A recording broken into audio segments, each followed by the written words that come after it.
Olá! Nessa aula vamos falar sobre a anatomia do plexo lombosacro e dos principais nervos dos membros inferiores. Essa aula faz parte da disciplina de neuroanatomia, coluna, medula espinhal e nervos periféricos, do Programa de Pós-Graduação em Ciências Médicas da Universidade do Estado do Rio de Janeiro.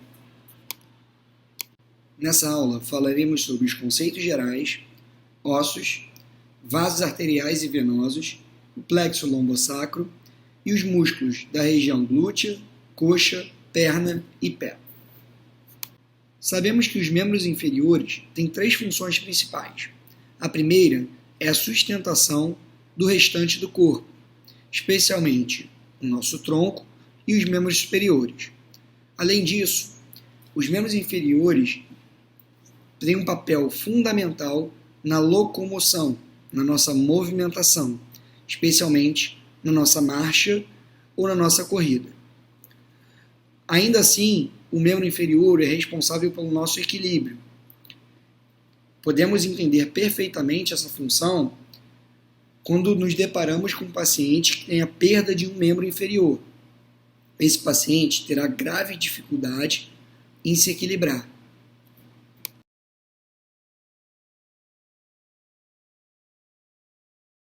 Agora vamos falar um pouco da parte óssea dos membros inferiores. Repetindo alguns conceitos, sabemos que temos o esqueleto axial, com a cabeça, coluna vertebral, costelas e o externo, e o esqueleto apendicular, dos membros superiores e dos membros inferiores. Nessa aula especificamente, vamos falar sobre o esqueleto dos membros inferiores. O esqueleto apendicular possui a cintura escapular nos membros superiores, como vimos nas aulas dos membros superiores, especificamente do plexo braquial e dos principais nervos dos membros superiores, e temos nos membros inferiores a cintura pélvica, que é toda composta de ossos, essa região circular nos membros inferiores. Então a cintura pélvica ela é formada pelo osso ilíaco. O osso ilíaco se articula com o sacro posteriormente, que vai se articular com outro osso ilíaco. E no final teremos o púbis e o isque se articulando através da sínfise púbica. Então aqui temos um anel ósseo completo, diferente dos membros superiores, em que temos uma musculatura interescapular, ou seja, entre as escápulas. A partir da cintura pélvica, teremos o esqueleto dos membros inferiores. Ele é composto inicialmente pelo osso ilíaco, pelo fêmur, a patela, na articulação do joelho, a tíbia mais medial e fíbula mais lateral, o tálus e o calcâneo, os ossos do tarso, os metatarsos e as falanges. Devemos lembrar que o osso ilíaco, que compõe a cintura pélvica, é composto por três ossos: o íleo, superolateralmente, o púbis, na região inferomedial, e o isquio, na região inferolateral do ilíaco. Os três ossos, íleo, isquio e púbis, formam o osso ilíaco. Quando estamos estudando os membros inferiores, devemos lembrar que eles são formados por diversas estruturas. Além dos ossos, temos o plexo lombosacro, com os principais nervos, músculo estriado-esquelético, músculo liso, glândulas, vasos arteriais e venosos, os linfáticos. Todas essas estruturas são responsáveis por fornecer um bom ambiente, especialmente para o sistema músculo-esquelético, que vai desempenhar a função de sustentação, equilíbrio e movimentação dos membros. Agora vamos ver a irrigação arterial dos membros inferiores. Devemos lembrar que ela é formada pela aorta abdominal, que vai se bifurcar em ilíaca comum, A ilíaca comum vai se bifurcar em ilíaca interna, que vai irrigar as estruturas pélvicas e abdominais inferiores, e em ilíaca externa. A artéria ilíaca externa ela vai se continuar a partir do ligamento inguinal como artéria femoral. E vai ser a artéria femoral, que se origina da ilíaca externa, que vai irrigar grande parte e quase que a totalidade do membro inferior. Nessa imagem podemos ver a irrigação dos membros inferiores, que é formada e originada pela artéria ilíaca externa, e a partir do ligamento inguinal vai se chamar de artéria femoral. A artéria femoral se bifurca em artéria femoral profunda e se continua como artéria femoral, passa pelo hiato dos adutores, se desloca posteriormente em direção à fossa poplítea e vai formar a artéria poplítea. A artéria poplítea vai se dividir em artéria tibial anterior, que vem para o compartimento anterior da perna, artéria tibial posterior, que continua posteriormente, e artéria fibular. A artéria tibial anterior vai dar origem à artéria dorsal do pé. E a artéria fibular, ela termina na região do maléolo lateral. Entre o maléolo medial e o tendão do calcâneo, teremos a passagem da artéria tibial posterior, que vai dar origem às artérias plantares medial e lateral. Nesse esquema, podemos ver novamente a artéria ilíaca comum, se bifurcando em ilíaca interna e externa. A ilíaca externa vai emitir alguns ramos, como a artéria epigástrica inferior e a artéria circunflexa profunda ilíaca. Teremos a continuação dessa artéria ilíaca externa a partir do ligamento inguinal como artéria femoral. A artéria femoral vai emitir a artéria epigástrica superficial. Além disso, ela se bifurca em artéria femoral e artéria femoral profunda. A artéria femoral profunda vai emitir a artéria circunflexa lateral do fêmur, ou artéria femoral lateral circunflexa, e a artéria medial femoral circunflexa. Ela continua inferiormente, a artéria femoral, e vai penetrar no hiato dos adutores, se deslocando posteriormente.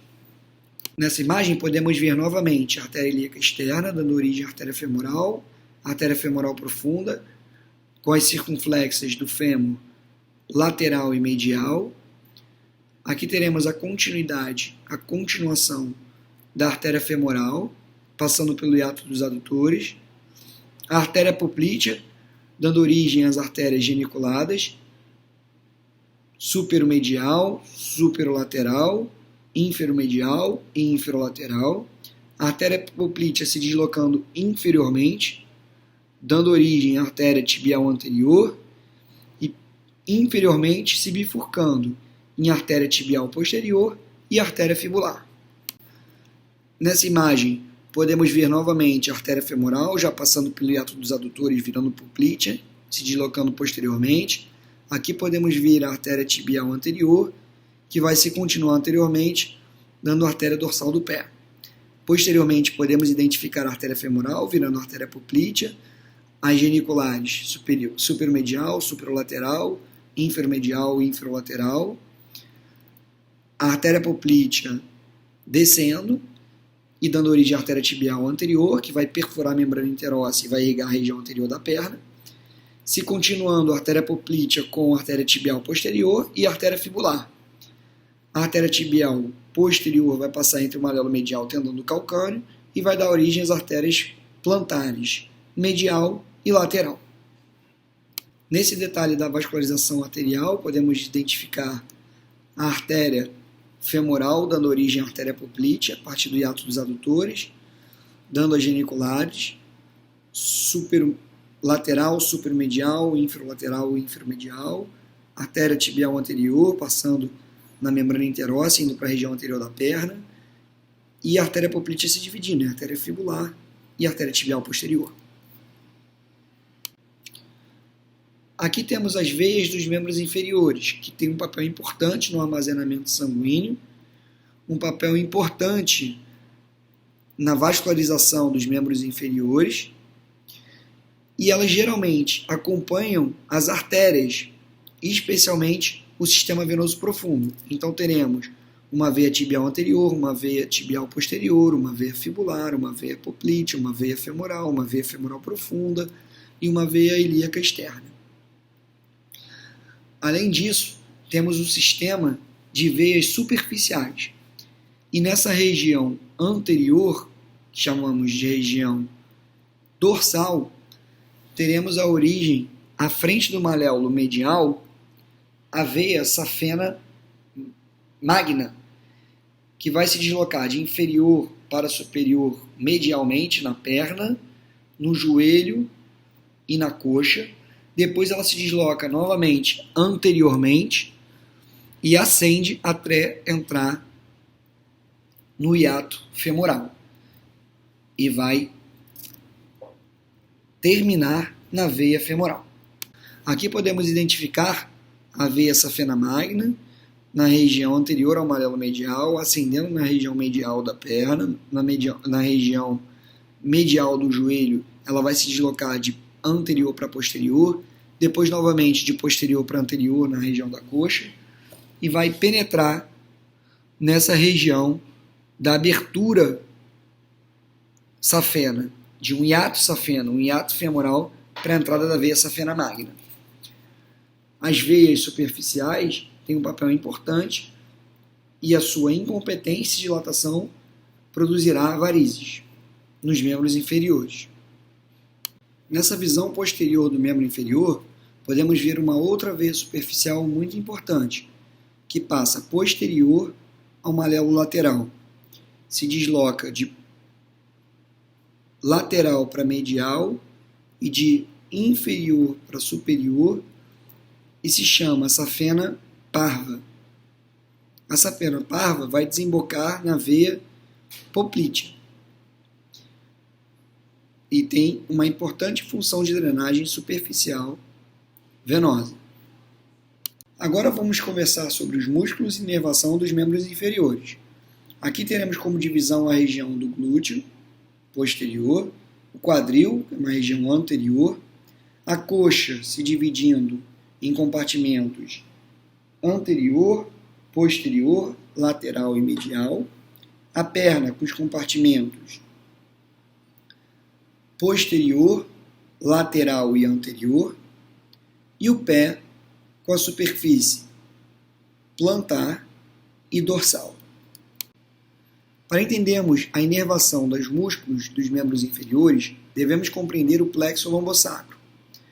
O plexo lombosacro está compreendido entre T12 e S5.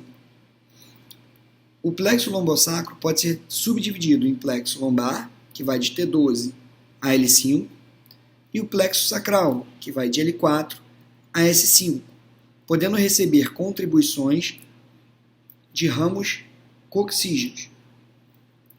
Aqui temos nessa imagem a representação das estruturas nervosas originadas no plexo lombosacro. O plexo lombosacro é formado pelos ramos anteriores da conjunção das raízes entre T12 a S5. Aqui podemos ver mais detalhadamente o plexo lombar, que vai de T12 a L5. Os ramos anteriores vão formar o plexo lombar.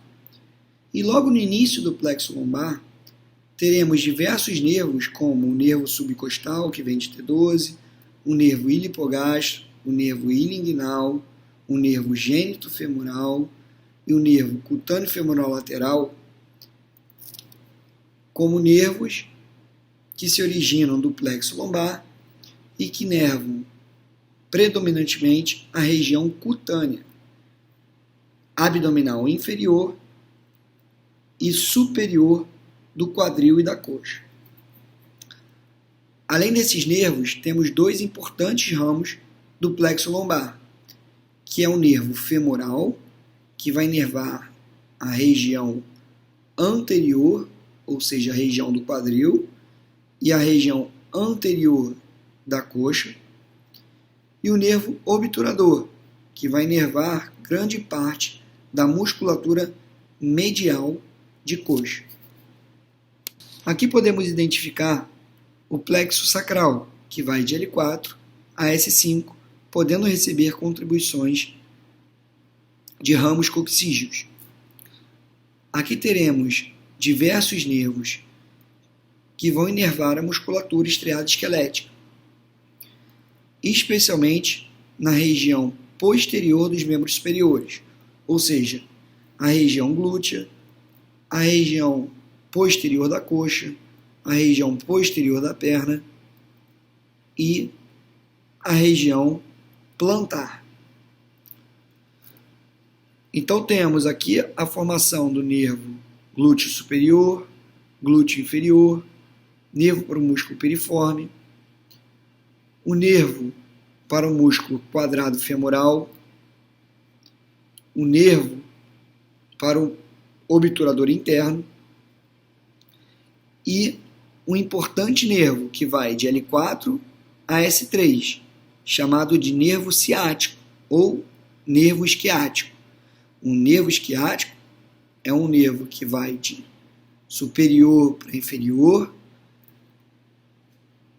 inervando as estruturas posteriores. E ele vai dar origem a dois nervos, o nervo fibular comum e o nervo tibial.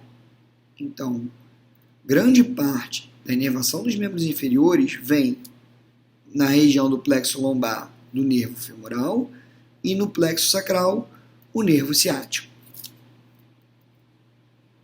Aqui podemos ver como é complexo a formação do plexo lombosacral, ou lombosacro, que vai de T12 até S5. Aqui podemos ver aqueles primeiros ramos do plexo lombar, como o nervo subcostal, o nervo ilio-hipogástrico, ilio-inguinal, gênito femoral e o cutâneo femoral lateral. Além deles, podemos ver também o nervo femoral, que vai de L2 a L4. Então, esse é o plexo lombar. Inferiormente, de L4 a S5, teremos o plexo sacral. Não podemos esquecer que a inervação cutânea do nosso corpo segue os dermátomos.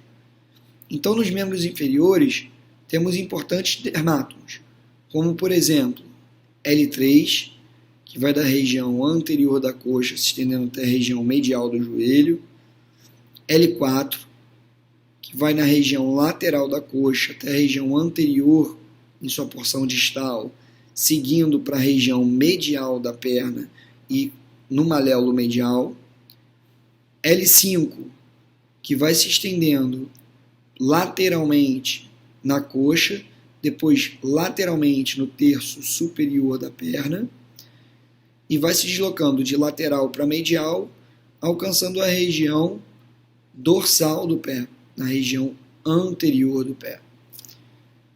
E a raiz de S1, que vai de posterior para a região lateral, atingindo até a região do maléolo lateral.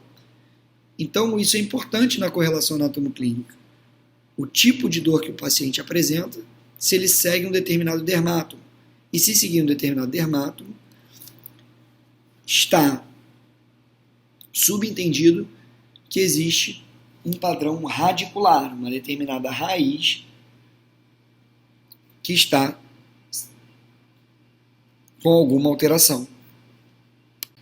Nessa imagem, podemos repetir esses conceitos e podemos ver a L3 na região mais medial, mas não chega até na medial da coxa, mas não chega até a região distal da perna. L4 se estendendo de lateral para anterior, na região da coxa, depois anteriormente vai se deslocar para a região medial, atingindo o maléolo medial.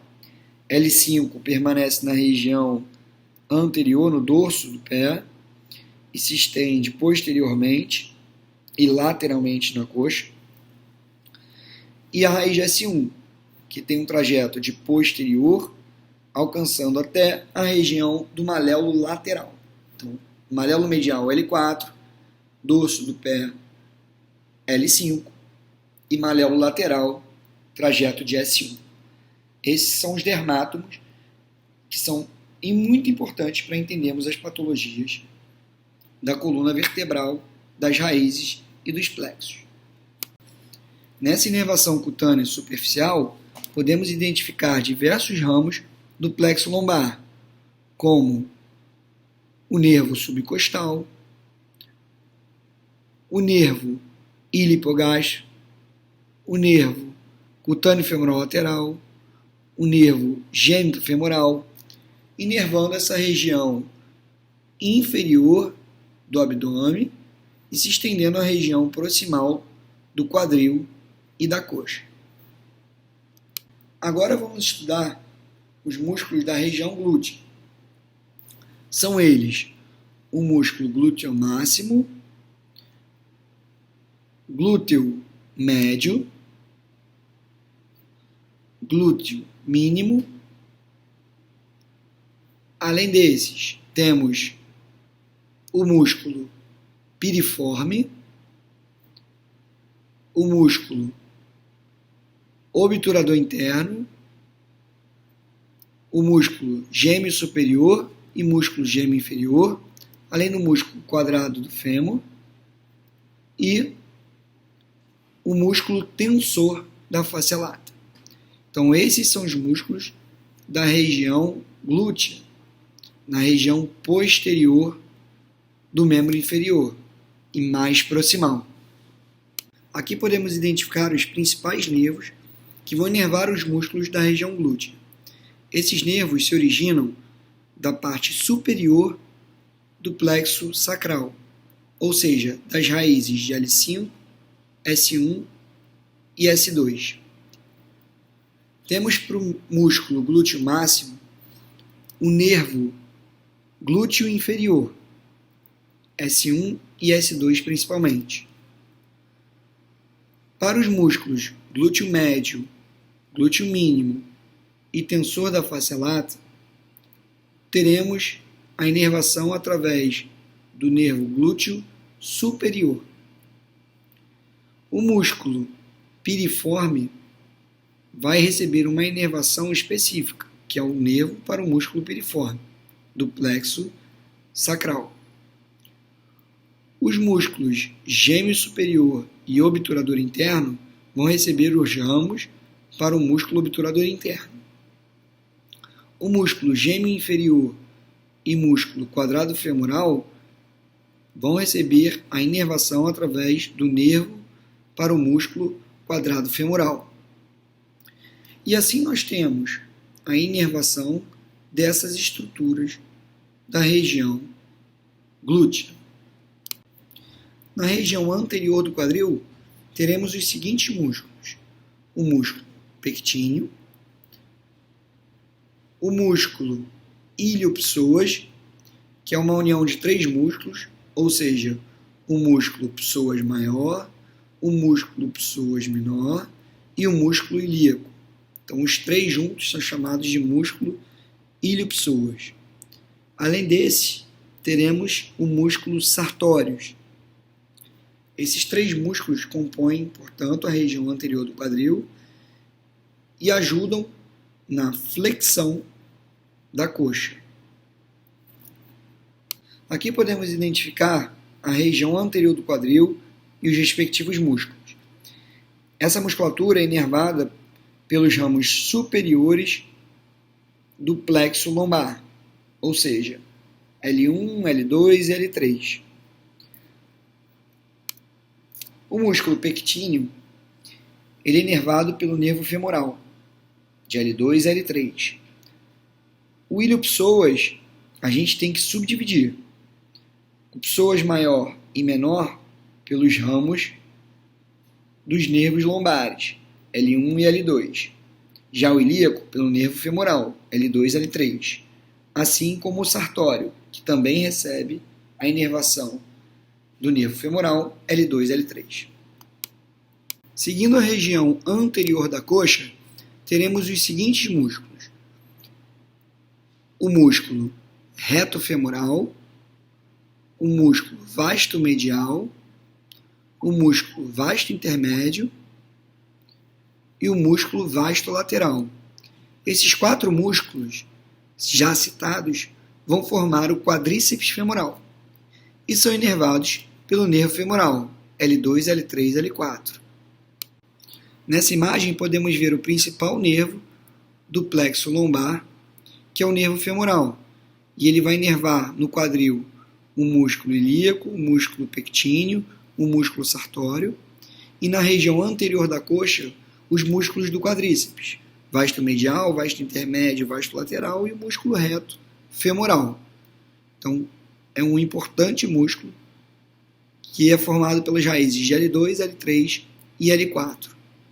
Quando temos, por exemplo, a perda de um reflexo patelar, podemos dizer que a raiz de L4 está comprometida, pois ela é a principal responsável pela movimentação do quadríceps, que é o músculo que estamos checando quando testamos o reflexo patelar.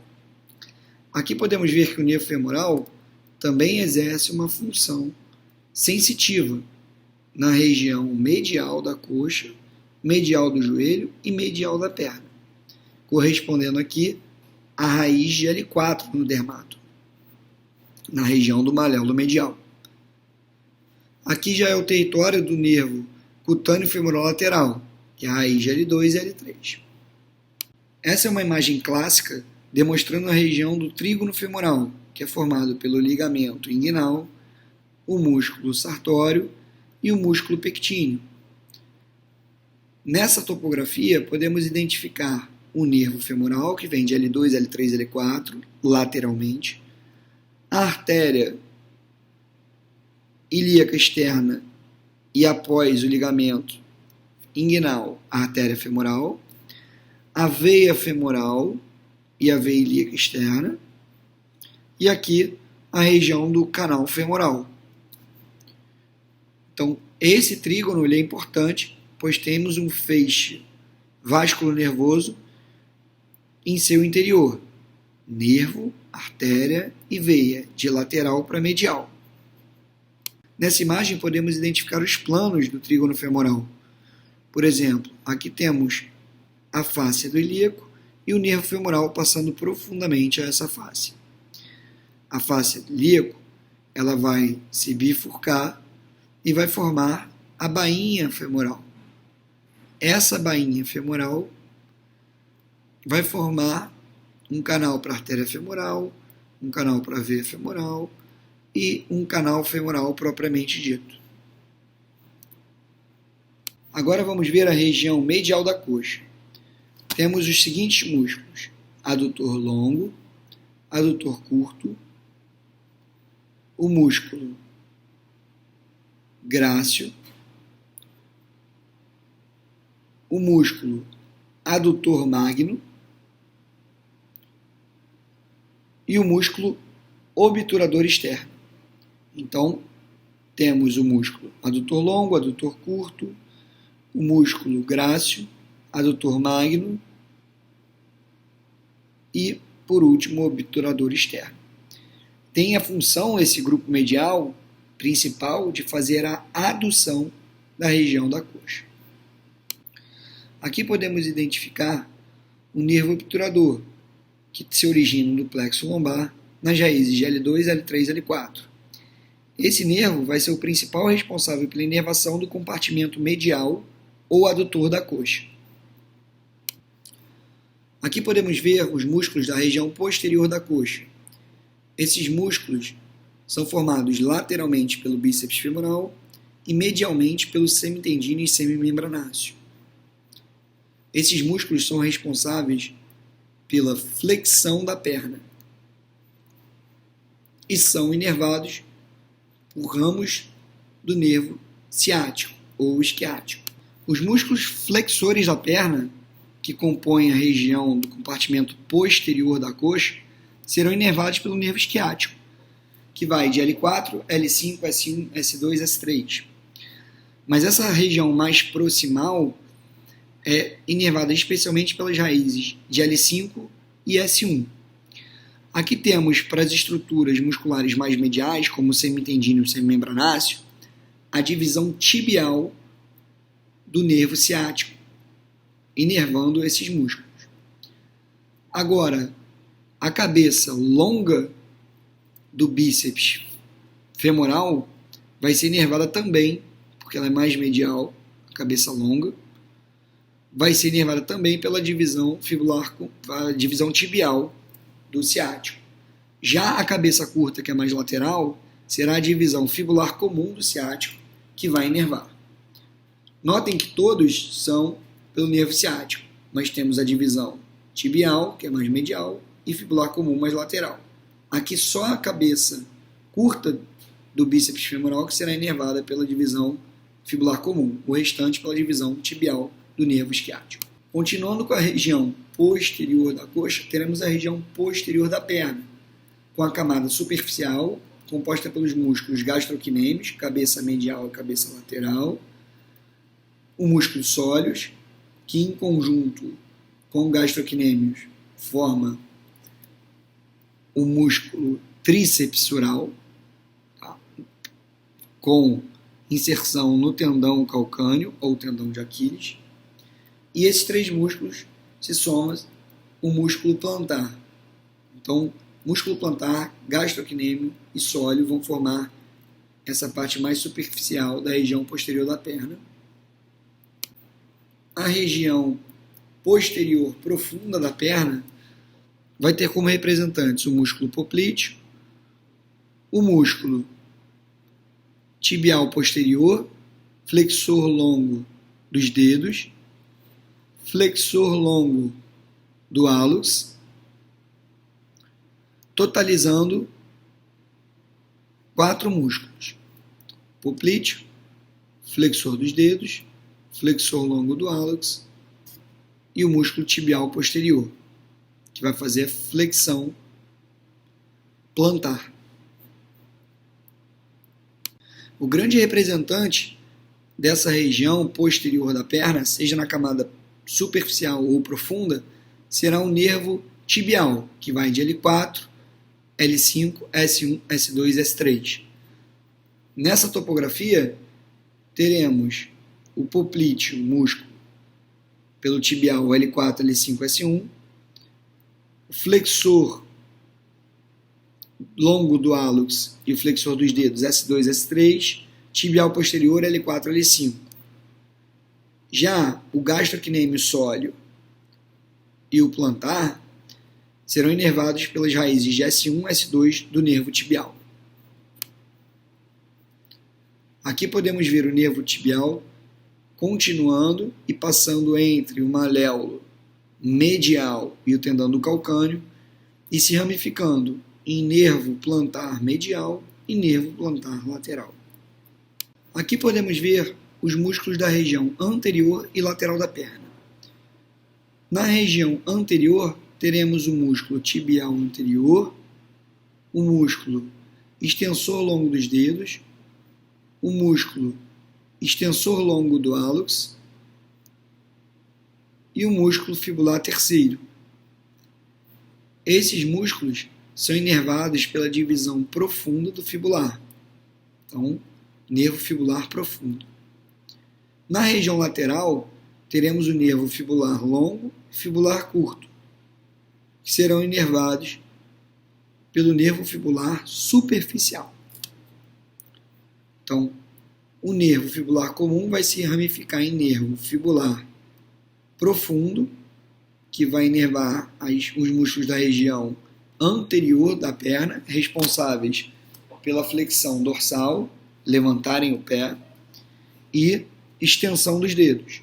Então temos tibial anterior, o músculo extensor longo dos dedos, extensor longo do hálux, fibular terceiro. E na região lateral, responsáveis pela eversão do pé, inervação do fibular superficial com fibular longo e fibular curto.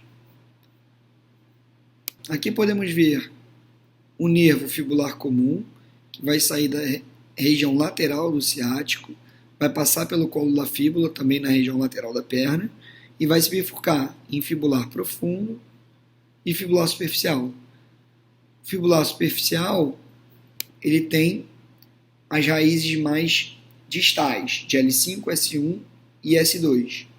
O fibular profundo, raiz de L4 e L5, raízes mais proximais. Fibular profundo vai inervar o tibial anterior, o extensor longo dos dedos, o extensor longo do hálux e o fibular terceiro. E o fibular longo e curto, pela porção fibular superficial.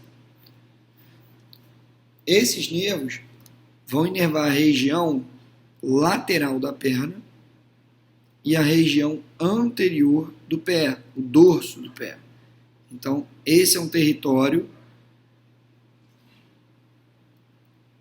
do nervo fibular comum. E subdividindo, teremos o nervo fibular superficial, inervando a região lateral e o dorso, e o fibular profundo nessa região entre o hálux e o segundo pododáctilo. Aqui teremos no pé a primeira e segunda camada dos músculos. A primeira camada é formada pelos músculos abdutor do dedo mínimo, abdutor do hálux e flexor curto dos dedos. Na segunda camada teremos os músculos quadrado plantar e os lumbricais, que ficam no flexor longo dos dedos. Na terceira camada teremos os músculos flexor curto do dedo mínimo, flexor curto do hálux e o músculo adutor do hálux. Na quarta camada teremos os músculos interósseos, plantares e dorsais. Essa é uma dissecção do pé em camadas. Aqui teremos a aponeurose plantar, que é responsável por manter a região plantar firme e protegida. Na primeira camada podemos identificar novamente o abdutor do dedo mínimo, o flexor curto dos dedos e o músculo abdutor do polegar. Na segunda camada, o músculo quadrado plantar e os músculos lombricais, que ficam aderidos aos tendões do músculo flexor longo dos dedos. Na terceira camada, teremos o músculo flexor curto do dedo mínimo, o músculo flexor curto do hálux e o músculo adutor do hálux. Na quarta e última camada, teremos os músculos interósseos, dorsais e plantares. É importante dizer que os músculos do pé não têm tanta importância quanto os músculos da mão em relação à sua individualidade. Então aqui tratamos como um conjunto de músculos que serão inervados ou pelo nervo plantar medial ou pelo nervo plantar lateral, ambos ramos do nervo tibial. É importante dizer que esses músculos intrínsecos do pé estão inseridos em ossos dessa região. E temos aqui o talos e o calcâneo. Na região do tarso teremos o navicular, que é mais medial, o cuboide, e os cuneiformes, medial, intermédio e lateral. Depois teremos os metatarsos, do primeiro ao quinto, e as falanges. No hálux teremos apenas duas, proximal e distal, e no segundo, terceiro, quarto e quinto dedos, a falange proximal, média e distal. É importante lembrar que nos membros inferiores teremos movimentos como a abdução e adução, rotação lateral e rotação medial, e alguns movimentos que servem como referência clínica para determinadas raízes. Então, por exemplo, se temos a extensão da coxa, teremos as raízes de L5 a S1. Se temos a flexão da coxa, raízes de L2 a L3, que é o músculo iliopsoas.